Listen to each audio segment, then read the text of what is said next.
प्रिय छात्राओं, आज के व्याख्यान में हम बिहारी सतसई के कुछ दोहों का अध्ययन करेंगे।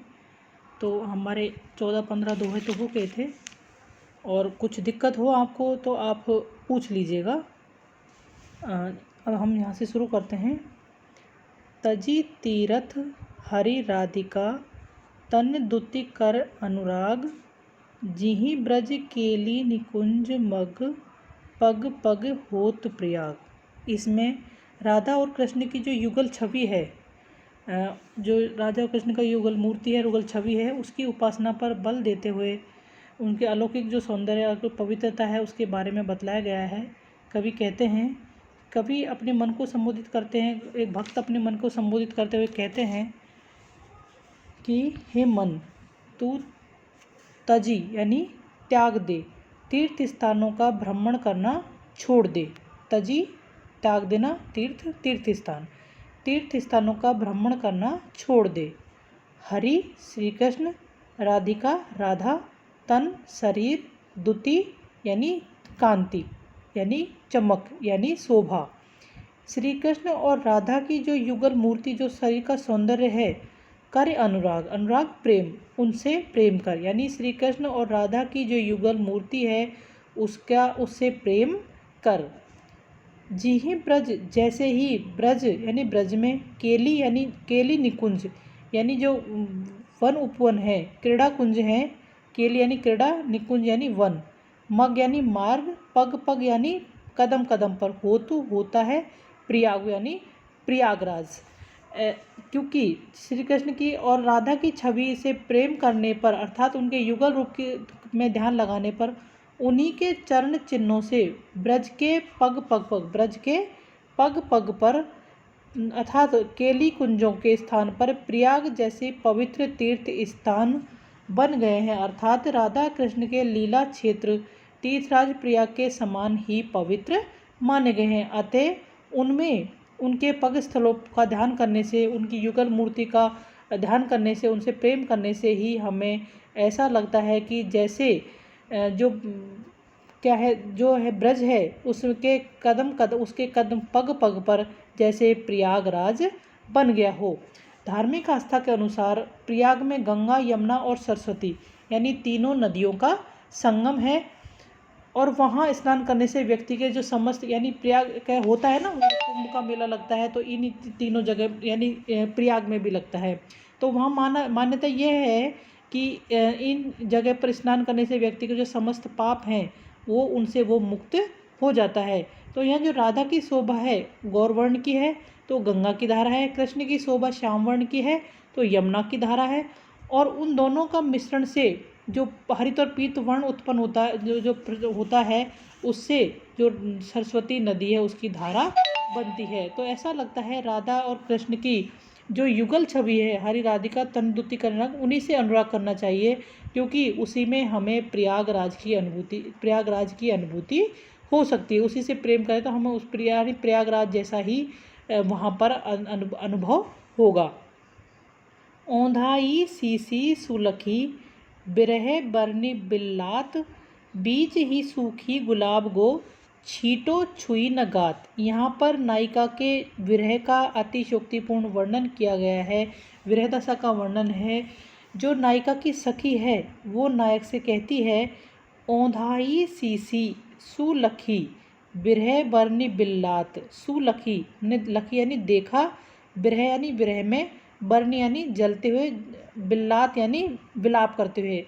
हमने जब नायिका को विरह की अग्नि में जलते हुए और विलाप करते हुए देखा तो हमने उसकी जो उसकी रक्षा करने के लिए उसके शरीर पर औंधाई सीसी, हमने जो बीच में ही सूखी गुलाब उसको यानी कि विरह की आग को शांत करने के लिए, अपनी सखी की रक्षा करने के लिए हमने जब उस पर गुलाब जल के छींटे मारे, छीटो छुई न गात, तो गुलाब जल भी आधे बीच में ही सूख गया। यानी विरह की अग्नि, विरह की तीव्रता इतनी अधिक थी कि जो विरह का जो गुलाब जल जो था हमने उसकी शांति के लिए, यानी कि विरह की अग्नि को शांत करने के लिए डाला था, वो गुलाब भी बीच में ही सूख गया। छीटो छुई न गात, एक भी छींटे ने गात यानी शरीर, उसके शरीर का स्पर्श नहीं किया। औंधाई सीसी सुलकी बिरह बरनी बिल्लात, बीच ही सूखी गुलाब गो छूटी छुई छीटो छुई न गात।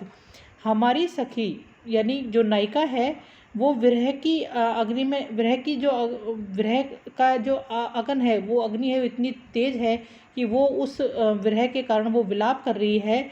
और उसकी रक्षा करने के, जब हमने उसे देखा तो उसका रक्षा करने के लिए हमने उसके ऊपर गुलाब जल के छींटे डाले, लेकिन वो गुलाब जो जल है वो ऊपर बीच में ही सूख गया, एक भी छींटे ने उसके शरीर का स्पर्श नहीं किया।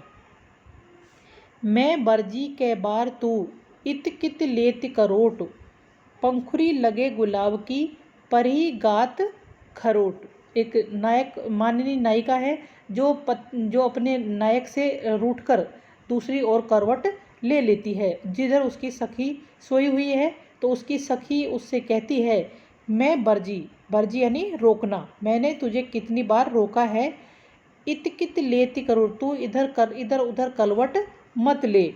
पंखुरी लगे गुलाब की परी गात खरोट, गात यानी शरीर, खरोट यानी खरोच, परी यानी पड़ जाएगी। ये गुलाब की पंखुड़ियाँ लगने से तुम्हारे शरीर पर खरोच लग जाएगी। यानी नायिका की सखी है अतिशोक्तिपूर्ण नायिका का शरीर की कोमलता का वर्णन करते हुए कहती है कि मैं तुझे कितनी बार बार बोल रही हूँ कि तू इधर उधर करवट मत ले, क्योंकि जो पंखुड़ी, जो यानी कि उनकी सेज पर जो पंखुड़ी बिछी हुई हैं, उनसे तुम्हारे शरीर पर खरोच लग जाएगी। यानी यहाँ पर विरह का अतिशोक्तिपूर्ण यानी शरीर की कोमलता का अतिशोक्तिपूर्ण वर्णन किया गया है। आड़े दे आले बसन जाड़े हूँ की राती, साहस कह स्नेह बस सखी सबे ढिंग जाती। यहाँ पर नायिका, जो नायिका की सखी है, वो नायक से नायिका की विरह की अतिशयता का वर्णन करते हुए कहती है कि नायक की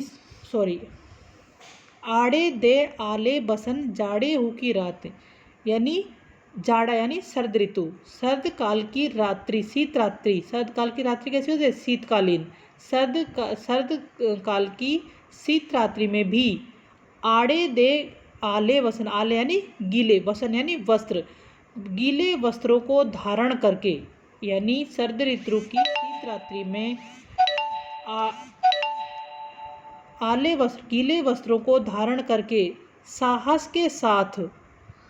के साथ लेकिन स्नेह बस प्रेम के कारण सखी सबे ढिंग जात, हम सारी जो सखियां हैं वो सब अपनी सखी यानी अपनी नायिका के पास ढिंग यानी समीप जाती हैं, क्योंकि विरह की जो अग्नि है, विरह का जो ताप है वो इतना तेज है कि हमें भी उसमें जलने का डर लगता है। इसलिए जाड़े की रात में भी हम आले वस्त्र पहनकर वहाँ पर जाती हैं। नायिका की जो कोमलता नायिका का जो विरह है उसका अतिशोक्तिपूर्ण वर्णन किया गया है। स्वार्थ सुकृत न श्रम वृथा देख विहंग विचारी, बाज पराए पानी परी तू पच्छिन ना मारी। यहाँ पर इस अन्योक्तिपूर्ण दोहा है जिसके दो अर्थ हैं। स्वार्थ सुकृत न श्रम वृथा, ये ऐतिहासिकता की ओर भी संकेत करता है कि जब जैसे शाहजहाँ जो मुगल सम्राट है, मुगल जो राजा है, उसके दरबार में जयपुर नरेश सवाई जयसिंह की अत्यधिक निष्ठा थी और उसी कारण से वो उनके साथ कई युद्धों में भी शामिल रहे थे। एक बार बादशाह ने उनको निर्देश किया था कि तुम जाकर शिवाजी पर आक्रमण करो और उनको बंदी बनाकर लाओ। तो उसकी ओर जो बिहारी है, कवि हैं, उस अन्योक्ति के माध्यम से उन्हें समझाने की चेष्टा करते हुए कहते हैं। तो पक्षी के माध्यम से तो कहते हैं कि स्वार्थ सुकृतना श्रम व्यथा देख विहंग, विहंग यानी पक्षी, हे अरे पक्षी विचारी, देख विचार करके, हे पक्षी तू विचार करके देख ले।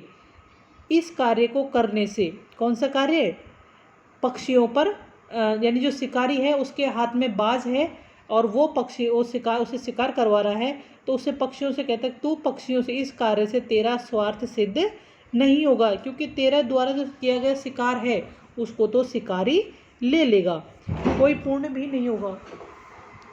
इस कार्य में तुम्हारा किया गया श्रम, बाज पराए पानी पर, तू दूसरों के हाथों में पड़कर तू पक्षी न मार, पक्षियों को मत मार, क्योंकि ना तो तेरा स्वार्थपूर्ण होगा सुकृत न श्रम वृथा, और वैसे ही तुम्हारी जो श्रम है वो व्यर्थ ही चला जाएगा और तुम्हें सद्कर्म की प्राप्ति भी नहीं होगी। इसलिए हे बाज, तू शिकारी के हाथ में पड़कर अपनी ही जाति के पक्षियों को मत मार।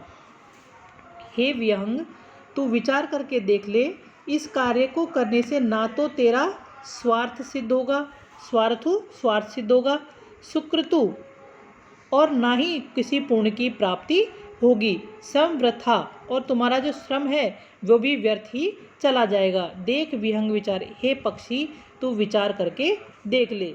हे बाज, पराए पानी परी, पानी हाथ, दूसरे के हाथों में पड़कर तू पक्षी ना मार, तू अपनी ही जाति के पक्षियों को मत मार। अन्योक्तिपूर्ण जो दोहा है इसका दूसरा अर्थ है जो राजा जयसिंह के संदर्भ में है।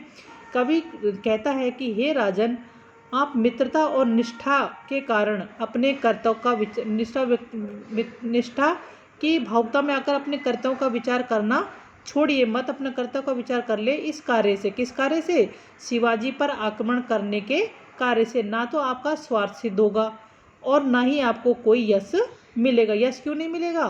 क्योंकि राजा जयसिंह भी हिंदू राजा है और राजा शिवाजी भी, महाराज शिवाजी भी हिंदू राजा है। तो अपनी ही जाति के राजा पर आक्रमण करने से किसी को यश प्राप्त नहीं होता, अपितु आपका जो परिश्रम है वो भी व्यर्थ ही चला जाएगा। क्योंकि शिवाजी को जीतने का जो सारा लाभ है वो तो मुगल सम्राट शाहजहाँ को मिलेगा। इसलिए आप पराये राज्य के प्रसार के लिए, पराया राज्य यानी मुगल साम्राज्य के प्रसार के लिए अपनी ही जाति के हिंदू राजा पर क्यों आक्रमण कर रहे हो? अतः मुगल साम्राज्य के विस्तार के लिए अपनी ही जाति के लोगों का अहित नहीं करना चाहिए। तो इस तरह का जो अन्योक्तिपूर्ण दोहा है उस तरह का जो लिखकर राजा जयसिंह को जो भेजते हैं तो राजा जयसिंह इस पर विचार विमर्श करते हैं और वो इस कार्य को अंजाम नहीं देते।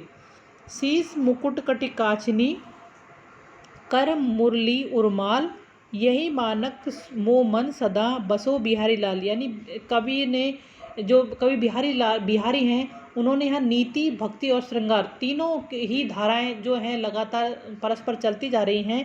शीश मुकुट कटिकाचनी कर मुरली उर्माल, यही मानक मो मन सदा बसो बिहारी लाल। यहाँ पर जो श्री कृष्ण का जो गोपाल रूप है, गोपाल छवि है, उनके श्री कृष्ण की सौंदर्य का वर्णन करते और उसी सौंदर्य को अपनी मन में हमेशा बसाने की लालसा जो है बिहारी में, उसका वर्णन करते कहते हैं कि शीश मुकुट, उनके शीश पर मोर का मुकुट है, कटी काचनी, और कमर पर, कटी कमर पर, काचनी पीताम्बर, यानी जो पीले कलर का वस्त्र बांध कर रखते हैं उसको बोला है। कर मुरली, कर हाथ, मुरली मुरली धारण किए हुए, उर यानी हृदय पर यानी वक्षस्थल पर, माल यानी वैजंती माला विराजमान है। यही पानक मो मन सदा, यही गोपाल का जो बालक रूप है, यही गोपाल का जो गोपाल रूप है, बसो बिहारी लाल, सदा बसो बिहारी लाल, ऐसा जो सौंदर्य है वो बिहारी के मन में हमेशा ही बसा रहे, वो भक्त के मन में हमेशा ही श्री ईश्वर का वही रूप हमेशा बसता रहे। ठीक है बच्चों, कुछ दिक्कत हो तो पूछ लेना। ओके, बाय बच्चों।